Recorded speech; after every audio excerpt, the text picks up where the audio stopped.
নমস্কার, ব্রেকিং বাংলায় আপনাদের স্বাগত। আমি জয়ন্ত মজুমদার। বঙ্গ বিজেপি এখন দুগ্ধ সন্ধান কর্মসূচিতে নেমেছে। সম্প্রতি একটি সাংগঠনিক বৈঠকে বঙ্গ বিজেপির যে কেন্দ্রীয় পর্যবেক্ষক সুনীল বনসাল, তিনি এই বুথ কমিটি বিজেপির যে তৈরি হয়েছে সেই বুথ কমিটি নিয়ে তিনি নানান অসন্তোষ প্রকাশ করেছিলেন। তিনি বলেছিলেন, বিজেপি সূত্রে যেটা খবর, যে ওই সাংগঠনিক বৈঠকে বলেছিলেন যে বুথ কমিটি গঠন বা বিভিন্ন সাংগঠনিক কমিটি গঠন নিয়ে যে রিপোর্ট দেওয়া হয়েছে দিল্লিতে, সারা দেশের মধ্যে খুব ভালো রিপোর্ট, কিন্তু বাস্তবের সঙ্গে তার কোনো মিল নেই। এবং তিনি বলেছিলেন যে প্রচুর জায়গায় দুধে জল মেশানো হয়েছে, মানে যে বুথ কমিটিগুলো তৈরি হয়েছে সেই বুথ কমিটির সেই যে নামগুলো দেওয়া হয়েছে বহু জায়গাতেই হচ্ছে সেগুলোর কোনো অস্তিত্ব নেই বা তারা সক্রিয় বিজেপি সদস্য না, এরকম অনেক কিছু বেরোচ্ছে। তা সেই সুনীল বনসাল, যেটা জানা গিয়েছে বিজেপি সূত্রে, তিনি 5 সদস্যের একটি কমিটি করে দিয়েছেন যারাই দুধে জল মেশানো এটাকে সেগ্রিগেট করবেন বা কতটা জল মেশানো হয়েছে কি বৃত্তান্ত। তো জানা গেছে যে বুথ কমিটিগুলোর নাম জমা পড়েছে, সেগুলো কোন একটি কল সেন্টারে দিল্লিতে, সেখানে দেওয়া হয়েছে। তারা ভেরিফাই করতে গিয়ে ঝুলি থেকে বেড়াল বেরিয়ে পড়েছে বহু জায়গাতেই, সেসব নামের বা কমিটিতে যাদের রাখা হচ্ছে তাদের কোনো অস্তিত্ব নেই। কারণ হচ্ছে, আপনারা জানেন, যখন গত বছর নভেম্বর মাস থেকে বিজেপির এই যে সাংগঠনিক যে সদস্য সংখ্যা কর্মসূচি ছিল অভিযান, সেই অভিযানের নিয়ে শুরু থেকেই হচ্ছে নানান ধরনের বিজেপি অস্বস্তিতে পড়ে, বারে বারে হচ্ছে টার্গেটের দিন বাড়ানো হয়। 1 কোটি সদস্য সংগ্রহ অভিযানের ডাক দেওয়া হয়েছিল, কিন্তু কিছুতেই কোটা পূরণ হচ্ছে না বলে বারে দিন বদলানো হয়, সময় বাড়ানো হয়। শেষ পর্যন্ত যাই হোক, আনুষ্ঠানিকভাবে বিজেপি সূত্রে যেটা জানা যায় যে 61 লক্ষ সদস্য হয়েছেন, মানে যেটা আনুষ্ঠানিকভাবে জানানো হয়েছে, বিভিন্ন জেলা থেকে এসছে। তো 61 লক্ষ হলেও সেখানে অনেকেই তৃণমূল, তো কুণাল ঘোষ মাঝে মধ্যেই কটাক্ষ করেন যে ওগুলো তো সব মিসড কল দিয়ে করা, এবং শ্রাদ্ধ বাড়িতে, বিয়ের বাড়িতে গিয়ে হচ্ছে সেখানে যে সদস্য সংগ্রহ অভিযান হয়েছে, এবং তাদের মধ্যে থেকেই সক্রিয় সদস্য যারা 100 জন সদস্য করেছেন তাদেরকে নিয়ে বুথ কমিটি হয়েছে, অনেক জায়গায় সক্রিয় সদস্য নেন এমন লক্ষ বুথ কমিটি ঢোকানো হয়েছে, এইসব অভিযোগগুলো রয়েছে। তো বিজেপির সূত্রে যেটা খবর যে এ রাজ্যে যে 81,000 বুথ, যেটার উপর দাঁড়িয়ে আগামী 9-10 মাসের মাথায় ভোট শুরু হবে বা নির্বাচন হবে বিধানসভা, 81,000 বুথ রাজ্যে টোটাল, এবং 81,000-এর মধ্যে 17,000-এর মতো বুথে হচ্ছে বিজেপি কোনো সাংগঠনিক শক্তি নেই, আর সেটা সংখ্যালঘু অধ্যুষিত এলাকা, বেশ কয়েকটি জেলার বেশ কয়েকটি বিধানসভা কেন্দ্র। তো সেই 17,000 বুথের উপর বিজেপি খুব একটা জোর দেবে না, বা সেখানে বুথ কমিটি গঠন করে সেখানে সাংগঠনিকভাবে খুব একটা প্রস্তুতি নেবে না, কারণ বিজেপির বক্তব্য যে সেখানে আমরা ভোট পাই না। তো বাকি যে 64,000 বুথ, সেই 64,000 বুথে বিজেপির এখন বঙ্গ বিজেপির অনেক নেতার কথাতেই 64,000-এর মধ্যে 32,000 বুথ, অন্তত তার 50% বুথে সঠিক বুথ কমিটি হয়েছে কিনা বা আছে কিনা সেটা নিয়ে যথেষ্ট সন্দেহ আছে। এবং আগামী নির্বাচনে যে 81,000 বুথ, 17,000 বাদ দিল, তারপর যা 64,000 থাকবে, তার মধ্যে সকল বুথে হচ্ছে এজেন্ট ঠিকভাবে দেওয়া যায় কিনা সেটা নিয়েও তাদের একটা সংশয় রয়েছে। কারণ হচ্ছে 500 টাকা দিলে বা 5,000 টাকা দিলে একদিনে বিজেপি যেটা হয়, অনেক আমরা জেনেছি কিছু এর আগে যে নির্বাচনগুলো হয়েছে 19 সালে, 21 সাল বা 24 সালে, 5,000 টাকা পর্যন্ত দেওয়া হয় এক একজন বুথের যারা বসেন সেই দিনের জন্য, সেই বুথের এজেন্টকে টাকা দিয়ে কিছু লোককে বসিয়ে দেওয়া যায়, কিন্তু তারা সেই অ্যাক্ট করা, বুথের একজন এজেন্ট হিসাবে যেটা করা দরকার, বা সেই বুথের এজেন্টে সারা বছরের মানুষের সঙ্গে যোগাযোগ, সেই বুথের ভোটারদের সঙ্গে যোগাযোগ, ভোটারদের চেনা, যদি সেখানে কোনো ভুয়ো ভোটার আসে তাকে চেস করা যে ইনি আমাদের পার্টির ভোটার নন, এরকম যে এজেন্ট পাওয়া খুবই কঠিন। এবং তারা বুঝতে পারছেন যে অন্তত যা বুথ আছে রাজ্যে, তার 50% বুথে সঠিকভাবে বুথ ম্যানেজমেন্ট যেটা বলা হয়, যে ভোটের দিন তারা এজেন্টরা অ্যাক্ট করবেন, এবং সঙ্গে সঙ্গে বুথ কমিটি, মানে যে 15 জনের কমিটি হলো বা কিছু, তারা শুধু হচ্ছে ভোটের দিনে যে তাদের যে কার্যপ্রণালী সেটা করবেন তা না, পুরো ভোটের প্রসেসটার মধ্যে প্রচার থেকে শুরু করে বাড়ি বাড়ি যাওয়া, এভরিথিং, এবং মানুষের সঙ্গে সেই যোগাযোগ রেখে সেই ভোটারদের বাড়ি থেকে বুথ পর্যন্ত এনে পৌঁছে দেওয়া, এইরকম সক্রিয় কর্মীর অভাব দেখা দেবে, এটা সেই সংশয়টা তারা প্রকাশ করেছেন। তো এখন অনেকেই বলছেন যে ইতিমধ্যে আপনারা জানেন যে শুভেন্দু অধিকারী সাংগঠনিক বৈঠকে যেতেন না, তিনি বারে বারেই সংবাদ মাধ্যমকে বলতেন যে তিনি কোনো সাংগঠনিক পদে বা কিছুতে তিনি নেই, তিনি বিরোধী দলের নেতা। তিনি সেই কারণে যেতেন না। সুকান্ত মজুমদারও তার না যাওয়ার ব্যাপারে, মিটিংয়ে না থাকার ব্যাপারে বলেও ছিলেন তিনি কমফোর্ট ফিল করেন না। কিন্তু সম্প্রতি শুভেন্দু অধিকারী একটি সাংগঠনিক বৈঠকে তিনি উপস্থিত ছিলেন, তিনি বক্তৃতাও করেছিলেন। তো তিনি সেটা বলতে গিয়ে তিনি বলেছিলেন যে আমাদের এখান থেকে রিপোর্ট পাঠানো হয় দিল্লিতে, সেই রিপোর্টে অনেক গোঁজামিল থাকে, এবং এও তিনি অসন্তোষ প্রকাশ করেছিলেন, যেটা বিজেপি সূত্রে জানা যাচ্ছে যে এত লাখ সদস্য করা হয়েছে বলা হয়, কিন্তু জেলাগুলো কর্মসূচিতে কেন 150-200 বেশি লোক হয় না, তাহলে এই সদস্য করার কি মানে আছে, ওই সব ধরনের ক্ষোভের কথা তিনি বলেছিলেন। এবং বিজেপি সূত্রে যেটা খবর, সুনীল বনসাল যে 5 সদস্যের কমিটি করে দিয়েছে, তারাই এখন যে দেখছেন যে কোথায় কোথায় এই দুগ্ধ সন্ধানে নেমেছেন, তারা কোথায় কোথায় দুধে জল মেশানো হয়েছে। এক কল সেন্টার দিয়ে চিহ্নিত করা যাদেরকে ফোন করা হচ্ছে বুথের কমিটি মেম্বার বলে, তারা আদৌ বিজেপি কর্মী কিনা, তারা সক্রিয়ভাবে পার্টিতে অংশগ্রহণ করেছেন কিনা, পার্টি কর্মসূচি পালন করেন কিনা, পার্টির কাজ করেন কিনা।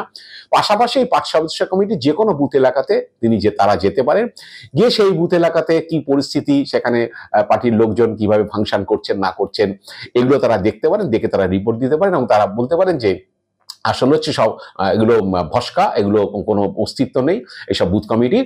তো এরকম এখন চলছে, কারণ আগামী নির্বাচন পর্যন্ত তারা বিজেপি অন্তত 50-60% বুথে যাতে ঠিক মতো কর্মী জোগাড় করা যায় বা বুথ ম্যানেজমেন্টটা করা যায়, সেই সবে নেমেছেন। তো কেউ কেউ এখন বলছেন যে সম্প্রতি বলবো না, গত লোকসভা ভোটের পর থেকেই শুভেন্দু অধিকারী হিন্দু হিন্দু ভাই ভাই এইটা বলছেন, হিন্দু মুসলিম বিভাজনের কথা বলছেন, এবং ইদানিং যেটা দেখা যাচ্ছে যে হঠাৎ করেই 1-2 মাস ধরে দেখা যাচ্ছে যে শুভেন্দু অধিকারী বা তার অনুগামীরা বা বিজেপির অন্যান্য নেতারা হচ্ছে হিন্দু হিন্দু ভাই ভাই স্লোগানটা খুব তুলছে, এবং হিন্দুত্বের জিগির তুলেই তারা বিধানসভা ভোটে বৈতরণী পার হতে চাইছেন। তা অনেকেই বলছেন যে হিন্দু হিন্দু ভাই ভাই বললে তো হবে না, বুথে তো আমার এজেন্ট নাই, তো এজেন্টটা তো দিতে হবে, ভোটটা তো ওইভাবে হয় না অত সহজে। কারণ 19 সালে যখন বিজেপি এটা হচ্ছে ভালো ফল করেছিল, আপনারা জানেন নিশ্চিতভাবেই যে বিভিন্ন পকেটে, বিশেষ করে একসময় যেখানে বাম দুর্গ বলে পরিচিত সেই উত্তরবঙ্গ এবং জঙ্গলমহলে, এখানে প্রায় সমস্ত সিটি বিজেপি জিতেছিল, এবং সারা রাজ্য জুড়েই দেখা গিয়েছিল যে সিপিএম এর একটা বড় ভোট হচ্ছে ট্রান্সফার হয়ে গেছিল, বাম ভোটটা বিজেপির দিকে চলে গিয়েছিল, যার ফলে বিজেপি হঠাৎ 10 থেকে 40% ভোট বৃদ্ধি হয়ে যায়। 30% বৃদ্ধি একসঙ্গে একটা নির্বাচনে হয়েছে। ভারতবর্ষের ইতিহাসে, ভোটের ইতিহাসে এরকম সুইং দেখা যায়নি। তো অনেকে বলেছেন যে সেই ভোটে কিন্তু বহু জায়গাতে সিপিএম যে তারা আসন শূন্য পেতে পারে, কিন্তু এখনো পর্যন্ত সে লোকসভা ভোট বলুন, বিধানসভা ভোট বলুন, সিপিএম বা বামপন্থী যে দলগুলো আছে তারা কিন্তু মোটামুটি 90-95% বুথে কিন্তু তারা এজেন্ট দেয়, এবং যে এজেন্টটা থাকে তারা কিন্তু বেশ সক্রিয়। তা 19-এর ভোটে দেখা গিয়েছিল যে সিপিএম এজেন্টটা কিন্তু যেভাবেই হোক তৃণমূল যাতে কোনো ফলস ভোট দিতে না পারে, বুথ দখল করতে না পারে, এই জন্য তারা লড়াই করেছিলেন। এমন বহু বুথে দেখা গিয়েছে যে বিজেপির এজেন্ট নেই, সিপিএম এর এজেন্ট বা তৃণমূলের এজেন্ট রয়েছে, সেই বুথে বিজেপি এজেন্ট না থাকা সত্ত্বেও সিপিএম বুথ পাহারা দিয়েছে, কিন্তু তৃণমূল যাতে ভোটের দিন কোনো জাল জুয়াচুরি করতে না পারে, কিন্তু সেই বুথে বিজেপি এজেন্ট না থাকা সত্ত্বেও বিজেপি লিড করেছে। সিপিএম হয়তো 3য় স্থানে ছিল, কিন্তু সিপিএম এজেন্টরা কিন্তু বুথ পাহারাটা দিয়েছে, এবং কার্যত বিজেপির পক্ষেই সেটা গিয়েছে। এখন অনেকেই বলছেন যে সিপিএম তো তার মতো করে সাংগঠনিক তার যা শক্তি, তার ভোট নেই, ভোটের শতাংশ 5-7% নেমে এসছে, তার আসন নেই, কিন্তু তারা হচ্ছে এজেন্ট নিশ্চিতভাবেই দেবে। কিন্তু বিজেপি কি পারবে? সে প্রধান বিরোধী দল। আর হিন্দু হিন্দু ভাই ভাই বলে কি ওই বুথের এজেন্ট সব জোগাড় হয়ে যাবে, বা সক্রিয় কর্মী জোগাড় হয়ে যাবে, বা বুথ ম্যানেজমেন্ট করতে পারে এমন 10 জন, 15 জন, 20 জন? কারণ তৃণমূলের প্রতিটা বুথেই হচ্ছে লোক আছে, সে এখন শাসক দলের সঙ্গে থাকার জন্য অনেক যে ছেলেপিলে পাওয়া যায়, কারণ ক্ষমতার মধুভাণ্ডে থাকতে অনেকেই পছন্দ করে, সেই কারণে লোকজনের অভাব হয় না। তো সেটাকে কমব্যাট করতে গিয়ে হচ্ছে বিরোধী দলের যে পরিমাণে হচ্ছে লোকজন, লোক লস্কর দরকার হয় বা বুথ ম্যানেজমেন্টের জন্য দরকার হয়, কারণ অনেকেই জানেন যে একটা সমাবেশ হলো নির্বাচনকে কেন্দ্র করে, চারদিক থেকে লোক জড়ো করে সেখানে ভিড় করা হলো, তাই দিয়ে ভোটটা হয় না। প্রতিটা বুথ আলাদা, প্রতিটা বুথে গড়ে 1000 করে ভোটার, সেখানে রেগুলার বেসিসে বিশেষ করে ভোটের সময় মানুষের সঙ্গে যোগাযোগ বা ভোটারের সঙ্গে যোগাযোগ রেখে ভোটারকে নির্বিঘ্নে বুথ পর্যন্ত পৌঁছে দিয়ে তার ভোটটা কাস্ট করানোর একটা বড় দায়িত্ব হচ্ছে বিরোধী দলের, যদি তারা ভালো ফল করতে চায়। তো সেই জায়গা দাঁড়িয়ে এবং বুথটাকে সঠিকভাবে পাহারা দেওয়া, সকাল থেকে একদম শেষ পর্যন্ত মাটি কামড়ে পড়ে থাকা, সেই ধরনের কর্মী না থাকলে কিন্তু ফসল কিন্তু কাটা হয় না শেষ পর্যন্ত। ফসল ফলানো যেতে পারে অনেকভাবে, কিন্তু কাটা যায় না। আর মিডিয়াতে যারা নেতারা বাইট দিচ্ছেন বা বক্তব্য রাখছেন, মিডিয়া লোকরা এসে, টিভি চ্যানেল, ইউটিউবাররা এসে কিন্তু বুথ পাহারা দেবে না বা বুথের ম্যানেজমেন্ট করতে। 81,000 বুথ, এক একটা বুথ নয়। তো অনেকেই বলছেন যে হিন্দু হিন্দু ভাই ভাই, বুথে আমার এজেন্ট নাই, তো সেই রোগে ভুগতে হবে না তো বিজেপিকে।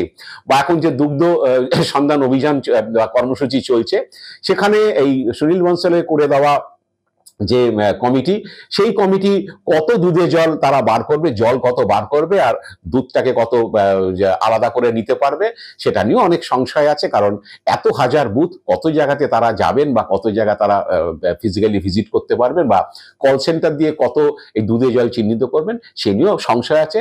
এখন দেখা যাক যে বিজেপি যে কর্মসূচি নিয়েছে, তারা মনে করছে হয়তো আগামী 9-10 মাসের মধ্যে তারা অনেকটাই এটার ব্যাপারে সাকসেসফুল হবে এবং বুথ ম্যানেজমেন্টকে তৈরি করতে পারবে। কারণ এর আগেও দেখা গেছে, গত লোকসভা ভোটেও দেখা গেছে, বহু বুথে হচ্ছে বিজেপির এজেন্ট নেই বা থাকলেও হচ্ছে তারা সেভাবে সক্রিয় নয়। অনেক জায়গায় দেখা গিয়েছে যে বিজেপি করে না এমন লোককেও বুথে এজেন্ট বসিয়ে দেওয়া হয়েছে। তৃণমূলের পরিবারের কোনো লোক, সে হয়তো সক্রিয় রাজনীতি করে না, তার পরিবারের লোকরা তৃণমূল করে, সেই রকম বাড়ির ছেলেকেও বসিয়ে দেওয়া হয়েছে। এখন দেখা যাক যে শেষ পর্যন্ত সুকান্ত মজুমদার, শুভেন্দু অধিকারীরা এই বুথ ম্যানেজমেন্টটাকে কোন জায়গায় নিয়ে যেতে পারেন।